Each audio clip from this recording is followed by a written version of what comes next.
Now we're going to work on how to constantly improve the speed and quality of our flip turns. We want to make sure our turns are very tight, our heels are moving to our butt.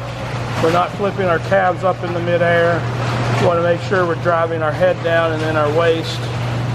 We want to make sure that we're constantly trying to improve these elements of how to get tight and fast off the wall.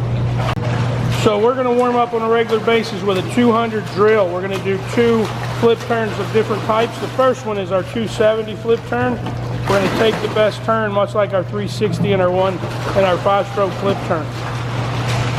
So 270 is going to come in tight, take that last stroke, go all the way around into a full pull-up. The critical part of flipping paws is to make sure that our feet are shoulder width apart. Make sure we're coming off the wall in a very stable position, in a very straight position, not crooked. We want to make sure we pause for 2 seconds so we don't all catch each other.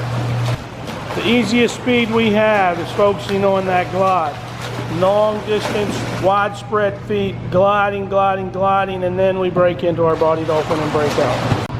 The last turn is only one. It's the only one drill because you have lots of times to do your perfect turn. This one is a perfect turn. You're going to stroke in, you're going to push, you're going to body dolphin a little bit sooner, take 2 or 3 or 4, and then break out. Next, we're going to show you some extremely common problems with flip turns so you can work on not doing this. Most people don't take their final stroke, they kick in, they down kick, and they flip. This is lazy, slow, and a habit that will end up in every race you do. The next common problem is that most people try to throw their calves in the air instead of pulling their heels to their bum. This feels fast, but a really big ball cannot turn as fast as a small ball.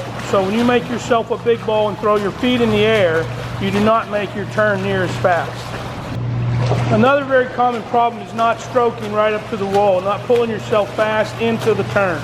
You drop your last strokes and you roll fast, but you didn't pull yourself into that roll. Remember, that last stroke makes you nod your head and bow, and that's where the speed comes from. And the last problem we're going to review is what we call a heads-up glide. Extremely common, especially when you're circle swimming, to not do a clean glide. Be looking up with your glide, hands apart, and gliding in a mess. You got to stay tight, locked elbows, head down between your arms.